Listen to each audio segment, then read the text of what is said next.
Fue el domingo después del cumpleaños de mi cuñado cuando todo empezó a irse a la mierda.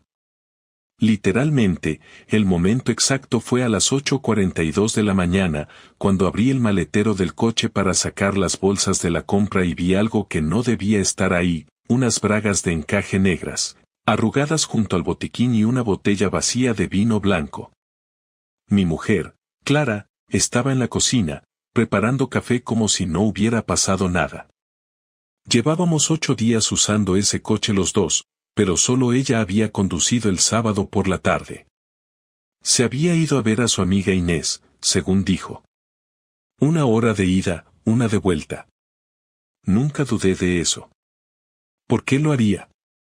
Pero esas bragas no eran suyas. Te lo aseguro. Después de 9 años de matrimonio, sé perfectamente lo que lleva y lo que no, y esas no. Esas eran más provocadoras, más regalo. De esas que no te pones para una charla con tu amiga en chándal. Me quedé mirando el maletero abierto durante varios segundos. Ni frío ni calor. Solo esa sensación de esto no cuadra, como cuando pides una caña y te la traen caliente. No pegan ahí. No con Clara. No en nuestro coche. ¿Qué haces ahí parado?, me gritó desde la cocina. Cerré el maletero y entré como si nada. Pero ya no era nada. A partir de ese momento, algo dentro de mí se había desconectado. Y no había vuelta atrás. El resto del domingo lo pasé en modo automático, como si llevara un auricular con alguien dándome instrucciones de qué hacer y cómo moverme. Preparé la comida, recogí los platos, saqué la basura, puse una lavadora, todo mientras Clara se dedicaba a ver una serie de crímenes reales en el sofá como si no hubiera dejado un trofeo íntimo de otra en nuestro maletero. Ni una señal de culpa en su cara, ni un gesto raro, como si de verdad creyera que podía ocultarlo todo sin consecuencias. Yo observaba todo, sin hablar mucho, y cada vez que cruzaba su mirada la sentía demasiado tranquila para alguien que, si tuviera algo de conciencia, debería estar temblando por dentro. Me senté frente al ordenador con la intención de adelantar trabajo, pero no logré escribir ni una línea. Solo veía la imagen de esas bragas y la botella vacía, como una escena mal colocada en una película sin guión. Decidí no preguntarle nada aún. No por miedo, sino porque no tenía claro cómo hacerlo sin parecer un imbécil o sin acabar gritando como un energúmeno. Así que aguanté. Hice como si no supiera nada. Por dentro me ardía todo, pero por fuera fui el Javier de siempre. Ella debió notarlo, no por lo que dije, sino por lo que dejé de decir. No le pregunté cómo estuvo con Inés, no comenté nada sobre la cena del sábado, no hice mis bromas habituales. Solo la miré, la escuché, y asentí cuando me hablaba. Eso pareció incomodarla más que cualquier reproche. La noche cayó sin novedades. Nos metimos en la cama y me dio un beso corto, seco. Se dio la vuelta, puso su lado de la sábana entre nosotros, y en menos de 5 minutos ya respiraba con esa cadencia que ella llama sueño profundo. Yo no pegué un ojo. El lunes me levanté temprano y en vez de teletrabajar desde casa como siempre, decidí ir a la oficina. No tenía ninguna reunión importante, pero necesitaba alejarme del escenario del crimen. Ni desayuné con ella. Me vestí en silencio y cuando salí de la habitación, dejó escapar un vas a la oficina, como si le extrañara. Asentí sin mirarla. Ella no dijo nada más. Me fui. En el coche, me detuve frente al portal de Inés. Apagué el motor. No tenía una relación cercana con ella, apenas nos veíamos en cenas familiares, pero era mi única pieza disponible para empezar a tirar del hilo. Sabía que Clara no se esperaba que yo hablara con ella, y por eso era la única persona que podía darme respuestas sin saber que me las estaba dando. Esperé a que saliera con su perro, como hacía cada mañana. No falló. A las 8:16 bajó con un perro viejo que caminaba como si cada paso le costara un esfuerzo titánico. Me bajé del coche y la saludé como si simplemente pasara por ahí, lo suficientemente natural como para no levantar sospechas. Charlamos 2 minutos sobre tonterías, el calor, el perro, la calle en obras. Y ahí solté la frase con naturalidad fingida. Clara me dijo que estuvo aquí contigo el sábado. Qué bien que os vierais, hacía tiempo, ¿no? Inés se quedó quieta medio segundo, como si repasara en su cabeza lo que le acababa de decir, y luego respondió rápido, casi atropelladamente, ¿el sábado? No, el sábado no quedamos, yo estuve con mis padres en Requena, no volví hasta el domingo por la mañana. Lo dijo con una sonrisa, sin saber que acababa de darle una patada a todo mi matrimonio. Volví al coche y cerré la puerta con cuidado. Ahora no tenía una sospecha. Tenía una mentira directa. Clara no estuvo con Inés. Eso dejaba claro que estuvo en otro lugar. Y ese otro lugar, por descarte, no podía ser otra cosa que el lugar donde se usan bragas como las que encontré, se bebe vino caro y se vuelve con una sonrisa idiota en la cara. No quise sacar conclusiones sin tener pruebas más sólidas, pero ya no había marcha atrás. Me había mentido, con total seguridad. Y no una mentira piadosa, sino una mentira estructurada, pensada, ejecutada con tiempo y sin escrúpulos. Pasé el resto del día en la oficina, haciendo como que trabajaba mientras pensaba en cada detalle de las últimas semanas. Recordé que había dejado de proponer planes los fines de semana. Que ahora siempre tenía excusas para salir sola, ya sea por trabajo o por desconectar. Recordé también una vez que me dijo que dormiría en casa de su hermana porque tenían una cena familiar. No lo cuestioné entonces. Ahora me sonaba a otra farsa. Lo más jodido no era el sexo, no era imaginarla con otro. Lo que me partía por dentro era la organización, la mentira repetida con normalidad, la capacidad de inventar historias sabiendo que al otro lado había una persona que confiaba. Yo. El imbécil que se tragó cada palabra. Volví a casa esa noche y ella ya estaba preparando la cena. Pasta con pesto, su receta de cuando no tengo ganas de cocinar pero quiero que parezca que sí. Me saludó como si nada. Me preguntó si el día fue bien. Le dije que sí. Me ofrecí a poner la mesa y me acerqué al armario donde guardamos los vinos. La botella del sábado, el mismo tipo, estaba ahí de nuevo. Mismo color, misma etiqueta. 2 iguales. Una vacía, otra nueva. Clara nunca compraba 2. Siempre decía que el vino era para ocasiones.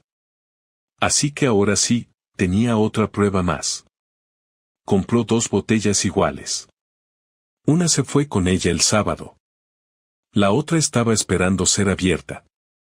¿Para quién? Todo encajaba. No necesitaba revisar su teléfono, ni espiar su ordenador. Tenía las piezas suficientes para entender que mi mujer llevaba semanas, quizá meses, viviendo una doble vida. Yo era la parte aburrida, la casa, la rutina. Otro era el secreto, el vino, las bragas negras. Pero si ella había jugado su partida, yo estaba listo para jugar la mía. Y no pensaba quedarme sentado. El miércoles por la noche lo decidí. No iba a esperar más, no quería más silencios, ni más gestos disimulados, ni más cenas donde uno de los dos sabía la verdad y el otro jugaba a fingir que todo estaba bien. Estábamos sentados en el sofá viendo una película que ella había elegido, una comedia absurda con actores que siempre me parecieron insoportables. Ella reía en momentos donde no había gracia y me miraba buscando mi complicidad, como si de verdad siguiera pensando que no me había dado cuenta de nada. No dije nada en ese momento, esperé a que terminara, apagué la televisión y me levanté sin mirar atrás. Ella preguntó si iba a preparar algo para el día siguiente y le respondí que no, que necesitábamos hablar, pero hablar de verdad. Se quedó callada unos segundos, bajó el volumen de voz y me dijo que qué pasaba, con ese tono de quien sabe perfectamente que algo está mal pero aún intenta mantener la postura. Me senté frente a ella, apoyando los codos en las rodillas, la miré directamente a los ojos y le solté la frase sin adornos, sin pausa, sin subir el tono. Sé que no estuviste con Inés el sábado. En ese momento, su expresión cambió completamente. No fue sorpresa, no fue pánico, fue una mezcla rara de resignación y rabia, como si ya supiera que en algún momento llegaría ese día. Me preguntó de dónde sacaba eso, con un tono desafiante, y le dije que la había visto esa mañana, que habíamos charlado 5 minutos y que me lo confirmó sin darse cuenta. Ella apartó la vista, se cruzó de brazos y se quedó en silencio. Era la primera vez en 9 años que veía cómo se le desarmaba la máscara sin decir una palabra. Pasaron unos segundos que se hicieron eternos hasta que me preguntó directamente si la estaba acusando de algo. Yo no respondí con más acusaciones, simplemente le pregunté dónde había estado el sábado por la tarde. Y ahí empezó todo.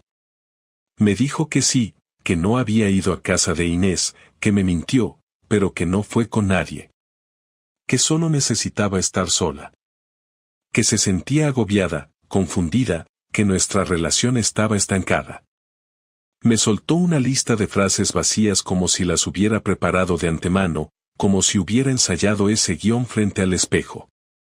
Le pregunté si el vino y las bragas del coche también formaban parte de esa tarde a solas. Ahí fue cuando se le quebró la voz por primera vez. No sabía que había visto eso. No estaba preparada para esa parte. Me dijo que no era lo que pensaba, que no había pasado nada grave, que se había dejado llevar por la situación. Le pedí que dejara de rodeos, que lo dijera como es, con palabras claras. Me miró con los ojos vidriosos y me dijo que sí, que había estado con otro. Que no fue la primera vez, pero que tampoco era algo serio. Que lo conoció en una formación del trabajo, que empezaron a hablar, que todo fue muy rápido, que necesitaba sentirse deseada, viva, que conmigo solo hablábamos de facturas y listas de la compra. Me dijo que no lo buscó, que solo pasó. Le respondí que nada pasa solo, que hay que escribir, quedar, ir, tocar. Que todo eso requiere decisión. Me miró con una mezcla de culpa y defensa, como si yo también tuviera parte de la responsabilidad por no haberlo visto venir. No le grité, pero hablé muy claro. Le dije que durante años me ocupé de todo en casa, que trabajé como un burro, que nunca me negué a una conversación, que estuve ahí incluso cuando ella no decía una sola palabra al final del día. Le pregunté en qué momento decidió que esa parte de nuestra vida no valía nada. Ella empezó a llorar, pero ya no me provocaba ternura ni compasión. Solo sentía asco y una rabia contenida que me apretaba el pecho. Le pregunté si lo seguía viendo. Me dijo que no, que lo había terminado, que se había sentido fatal después del sábado, que por eso estaba tan rara. Que no sabía cómo enfrentarlo. Me costaba creerle. Le pregunté cómo se llamaba. Me dijo que eso no importaba, que ya no tenía relación con él. Le dije que si importaba, que si tenía el valor de hacer lo que hizo, al menos tuviera el valor de decirme el nombre. Me lo dijo al final, bajando la voz: Sergio, trabaja en logística en el centro de distribución. No me sonaba. No quería imaginar su cara. Ya tenía suficiente. Me levanté sin decir nada más y fui a buscar mi cartera y las llaves. Me preguntó a dónde iba. Le dije que a dar una vuelta, a despejarme. Sabía que no iba a poder dormir bajo el mismo techo que ella esa noche. Me siguió hasta la puerta, me pidió que habláramos más tarde, que no la dejara así, que ella me quería. Le dije que alguien que quiere no hace eso. Cerré la puerta sin mirar atrás. Bajé las escaleras y salí a la calle. No tenía plan. Solo sabía que en ese momento no podía respirar si seguía ahí dentro. Esa fue la primera vez en todos nuestros años juntos que Clara me miró como si me estuviera perdiendo. Pero ya era tarde. Muy tarde. Esa noche dormí en el sofá de Marcos, un amigo de toda la vida que ni siquiera me preguntó por qué llegaba sin avisar con cara de muerto. Me ofreció una cerveza, puse el móvil en silencio y nos sentamos a mirar la televisión sin hablar del tema. Agradecí ese silencio, no estaba preparado para repetir lo que acababa de pasar, ni para darle forma con palabras a algo que todavía me dolía como una quemadura fresca. Me desperté varias veces durante la madrugada, con el estómago revuelto y la cabeza dándome vueltas. A las 6 de la mañana ya estaba vestido, con los zapatos puestos y el café en la mano. No había llorado, no iba a llorar. Lo que sentía ya no era tristeza. Era otra cosa. Era necesidad de hacer algo. No para que ella sufriera como yo, sino para no quedarme con los brazos cruzados, como un espectador más de mi propia vida. Si ella había jugado su partida, yo jugaría la mía. No iba a quedarme mirando cómo me robaban el respeto y la dignidad sin al menos responder. No volví a casa ese día, ni el siguiente. Le mandé un mensaje corto diciendo que necesitaba tiempo y que no quería hablar con nadie. Ella respondió con otros 2 mensajes, larguísimos, llenos de explicaciones, frases sin sentido, intentos de justificar lo injustificable. No contesté. Apagué el móvil. Al tercer día me senté con papel y boli, como hacía cuando tenía que resolver problemas complejos en el trabajo. Me hice una lista. A un lado, todo lo que podía perder si actuaba impulsivamente. Al otro, todo lo que podía hacer para que esa traición no quedara impune. No quería gritar, no quería golpear, no quería escándalos públicos. Quería que sintiera lo que se siente cuando todo se derrumba sin que nadie levante la voz. Eso sería justo. Y posible. Lo primero fue hablar con un abogado. Me cité con uno de los mejores de Valencia, recomendado por un compañero que había pasado por un divorcio complicado. Me recibió sin juzgarme, con ese tono profesional que uno agradece cuando se siente roto por dentro. Le conté todo. Le hablé de la infidelidad, de los años de matrimonio, de los bienes en común, de que no teníamos hijos. Me dijo que legalmente estaba en una posición fuerte si podía probar el engaño. Le conté lo de las bragas, lo de la botella, lo de la mentira sobre Inés. Me pidió que reuniera todo lo que pudiera, aunque fuera indirecto. No para llevarlo a juicio, sino para dejar constancia. Me dijo que cuando las emociones se calman, algunos intentan rehacer las versiones. Yo no iba a permitir eso. Después hablé con el Departamento de Recursos Humanos de la empresa donde trabajaba Clara. No lo hice con nombre propio, usé una cuenta de correo secundaria y redacté un mensaje corto, neutral, donde decía que una de sus empleadas mantenía relaciones personales con un compañero de trabajo dentro del horario laboral, en instalaciones de la empresa, comprometiendo la imagen del centro. No firmé. No añadí detalles innecesarios. Solo sugerí que revisaran las cámaras del aparcamiento en fechas concretas. No sabía si eso iba a tener consecuencias, pero al menos ya no estaba callado. El siguiente paso fue devolverle la moneda con la misma frialdad con la que ella la lanzó. No soy de andar con mujeres ni de ponerme a ligar por despecho, pero esa semana busqué a alguien. No por sexo, no por compañía, sino por dignidad. Llamé a Ana, una excompañera con la que siempre hubo una tensión extraña. Nos vimos para tomar algo, y sin necesidad de dar muchos rodeos, le conté que me estaba separando. Ella fue directa. Me dijo que siempre le parecí un tío honesto, que nunca entendió cómo aguantaba tanto tiempo con una mujer tan seca como Clara. Me preguntó si quería pasar la noche en su casa. Dije que sí. No fue una noche memorable ni lo buscaba. Fue necesaria. Me devolvió algo que creía perdido. No el deseo, sino la sensación de que yo también podía elegir, no solo ser elegido. A los 8 días regresé a casa. Clara me esperaba sentada en la cocina, con la cara hinchada de llorar y un silencio que me supo a culpabilidad más que a tristeza. No dije nada al entrar.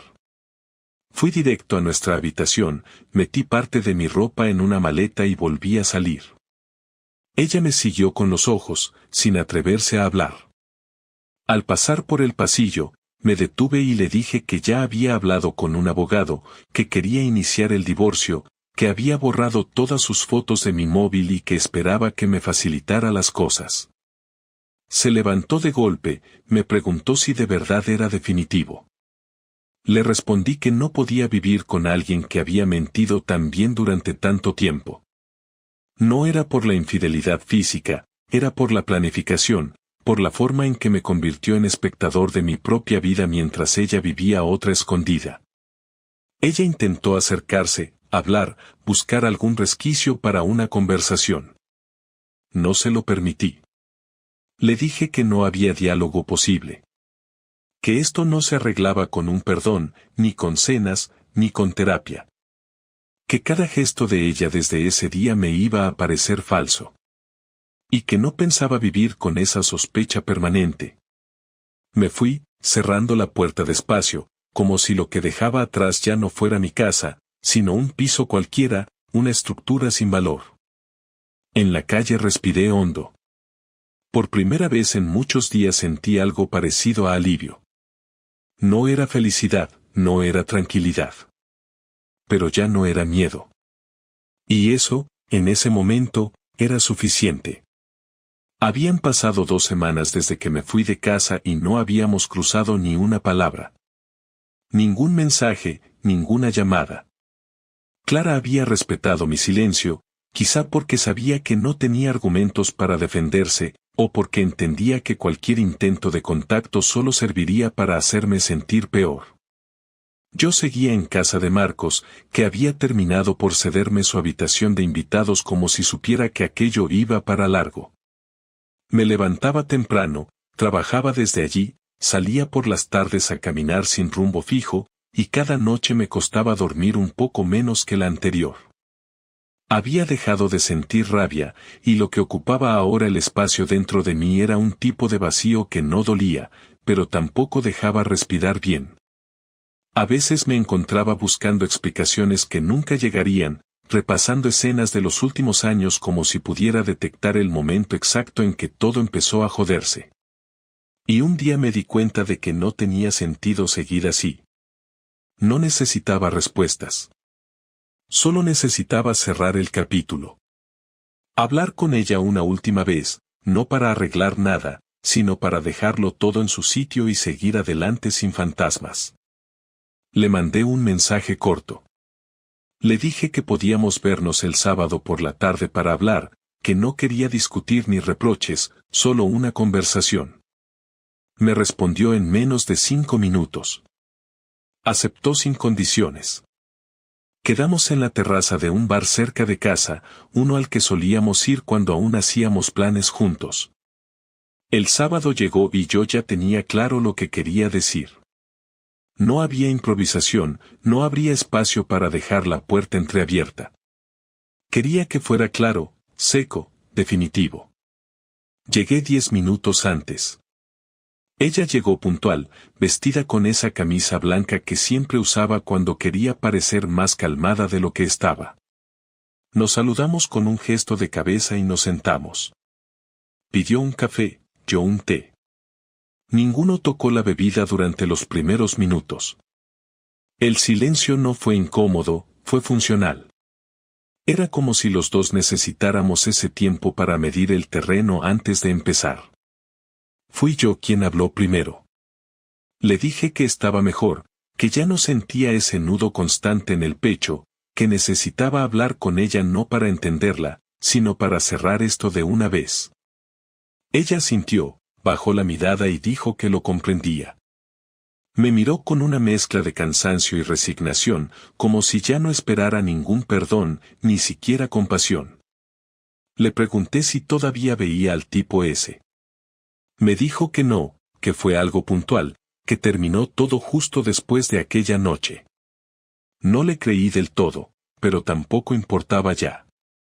Le dije que había hablado con un abogado y que el proceso sería limpio si no ponía trabas. Ella dijo que no pondría ninguna. Me preguntó si había alguien más, si había empezado a salir con otra persona. Le dije que no tenía la cabeza para eso.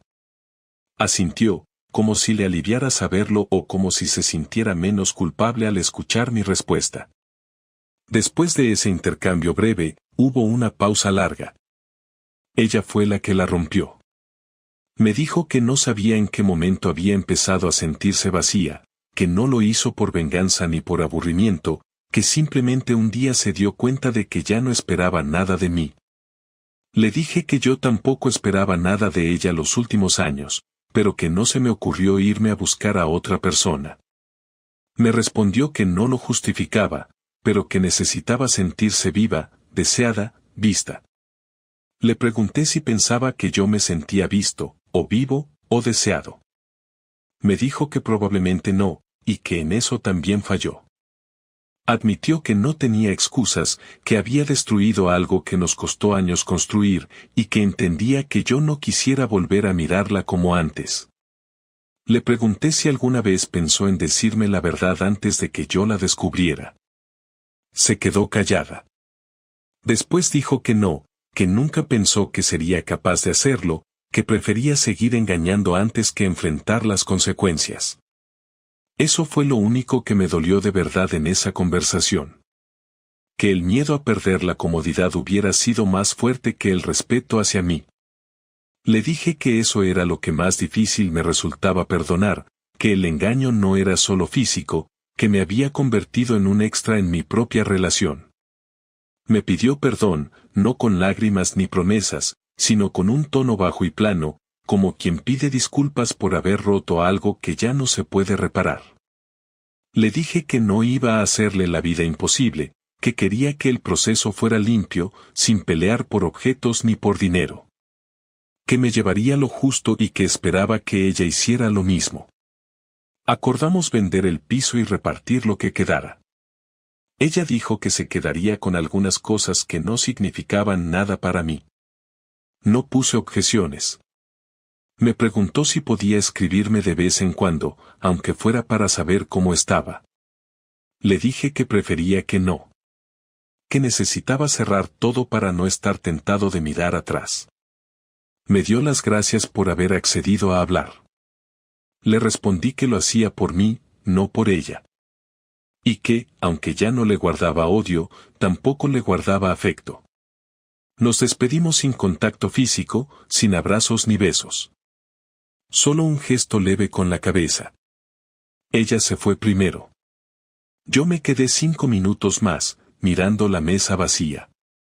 Me levanté, pagué los 2 cafés que quedaron fríos y me fui caminando despacio, sin pensar en nada más que en lo que vendría después. Y por primera vez en mucho tiempo, no dolía. Una semana después de aquella última conversación firmé los papeles del divorcio en el despacho del abogado, con un bolígrafo barato que me pasaron por la mesa como si fuera un trámite cualquiera. No hubo ceremonia, ni charla extra, ni pausa para pensar. Solo firmar donde me indicaban y devolver el documento. Clara ya los había firmado antes, por lo que en cuanto lo entregué se activó el proceso. Me sentí extraño al salir de allí, no porque esperara sentir alivio o tristeza, sino porque no sentía nada concreto. Era como si hubiera cerrado un archivo más del trabajo, como si hubiera entregado un informe que ya no me correspondía. Volví a casa de Marcos y me serví un café que me supo igual que todos los cafés anteriores. La diferencia era que ahora, oficialmente, ya no era marido de nadie. Durante las siguientes semanas me dediqué a ordenar mi vida con una precisión casi quirúrgica. Empecé a buscar piso, no muy lejos del trabajo, algo pequeño, funcional, donde pudiera empezar de cero sin demasiadas complicaciones. Encontré uno en una tercera planta sin ascensor, con 2 habitaciones y un salón minúsculo, pero con buena luz. Lo alquilé sin pensarlo mucho y en 3 días ya estaba mudando mis cosas. No llevé muebles, no quise conservar ni el sofá ni la cama que habíamos comprado juntos. Solo llevé ropa, libros, el portátil y algunas cosas personales. El resto lo dejé en el piso viejo, el que Clara se quedó hasta que se vendiera. No me interesaba regresar a recoger nada. Lo que tuviera valor para mí ya no estaba en objetos. Marcos me ayudó con la mudanza sin hacer muchas preguntas, solo me ofreció su coche y un par de cervezas para después. Esa noche cenamos juntos en el nuevo piso, sin cajas abiertas, sentados en el suelo con platos de plástico. Me preguntó si sentía que todo había valido la pena. Le dije que no era cuestión de si valía la pena o no, sino de si podía vivir conmigo mismo sin hacer lo que hice. Le dije que no podía haber seguido con Clara después de lo que pasó, que la confianza una vez rota no vuelve, y que fingir que sí solo te convierte en actor de una obra que nadie quiere ver. Me miró, asintió y no dijo nada más. Esa fue la conversación más útil que tuve en semanas. Volví a la rutina laboral con más intensidad, acepté proyectos más largos, pasé más tiempo en la oficina, no por evasión, sino porque necesitaba llenar el tiempo de cosas que no dolieran. Empecé a salir más por las tardes, no con el objetivo de conocer a nadie, sino para estar fuera de casa. A veces me sentaba solo en bares donde nadie me conocía, pedía una caña, miraba a la gente pasar. Nadie preguntaba por mí, nadie me esperaba en casa, y aunque al principio me costaba, empecé a encontrar cierto orden en eso. No era felicidad, pero era estable. Después de un mes me llegó un correo del abogado confirmando que todo estaba resuelto, que el divorcio era oficial, que podía pasar a recoger una copia si lo deseaba. No fui. Le pedí que me la enviara por correo electrónico. Imprimí la copia y la guardé en una carpeta que metí en un cajón sin etiquetar. No la volví a abrir. No me interesaba tener presente algo que ya estaba cerrado. Clara no volvió a escribirme desde aquel encuentro. Ningún intento de acercamiento, ningún mensaje. Supongo que también entendió que era inútil. Algunos amigos comunes preguntaron por mí, otros no. De los que llamaron, solo 2 merecieron que les respondiera. El resto me dejó claro que no tenía sentido forzar relaciones solo por mantenerlo socialmente correcto. Pasaron 2 meses y un sábado cualquiera decidí salir a correr. No porque me gustara, sino porque necesitaba sacar de mi cuerpo todo lo que aún quedaba de tensión acumulada. Me puse las zapatillas y corrí por el antiguo barrio donde vivíamos. Pasé por el parque donde solíamos ir algunos domingos. Me detuve frente al edificio donde estaba nuestro piso, lo miré un momento sin pensar demasiado y seguí corriendo. No sentí rabia, ni nostalgia. Solo lo vi como un lugar donde ya no vivía nadie que me importara. Me di cuenta en ese momento de que había terminado. No solo el matrimonio, sino el proceso interior de soltar, de dejar de esperar algo, de querer que el otro se arrepintiera. Ya no importaba lo que ella hiciera con su vida. Yo ya estaba en la mía. Esa misma tarde llamé a mi madre, algo que llevaba semanas evitando por no tener que explicar todo. Le conté lo que había pasado con calma, sin dramatismos. Me escuchó en silencio, me dijo que lo sentía, que si necesitaba algo, estaba allí. Le dije que estaba bien, que no necesitaba nada más que tiempo y espacio. Me ofreció pasar unos días en su casa, le agradecí pero le dije que prefería seguir en lo mío. Terminamos la llamada sin lágrimas, sin promesas, solo con un cuídate mucho que sonó más sincero que cualquier otra cosa que me habían dicho últimamente. Ahora, han pasado 3 meses. El piso empieza a parecer mío. Las paredes ya no están desnudas, la cocina tiene lo justo, y hay ropa tendida en la terraza. Trabajo, como, duermo y vuelvo a empezar. A veces me cuesta creer todo lo que pasó en tan poco tiempo. Pero cuando me detengo a pensarlo, me doy cuenta de que no lo cambiaría. No por lo que perdí, sino por lo que aprendí. Aprendí a estar solo sin sentirme solo. Aprendí a no fiarme de las apariencias. Y sobre todo, Aprendí que el silencio es una respuesta tan clara como cualquier palabra. Quizá más adelante vuelva a confiar, o a querer, o a construir algo con alguien. No lo sé. Por ahora solo me importa que cuando me miro al espejo, veo a alguien que no se dejó aplastar. Y eso, después de todo, ya es suficiente.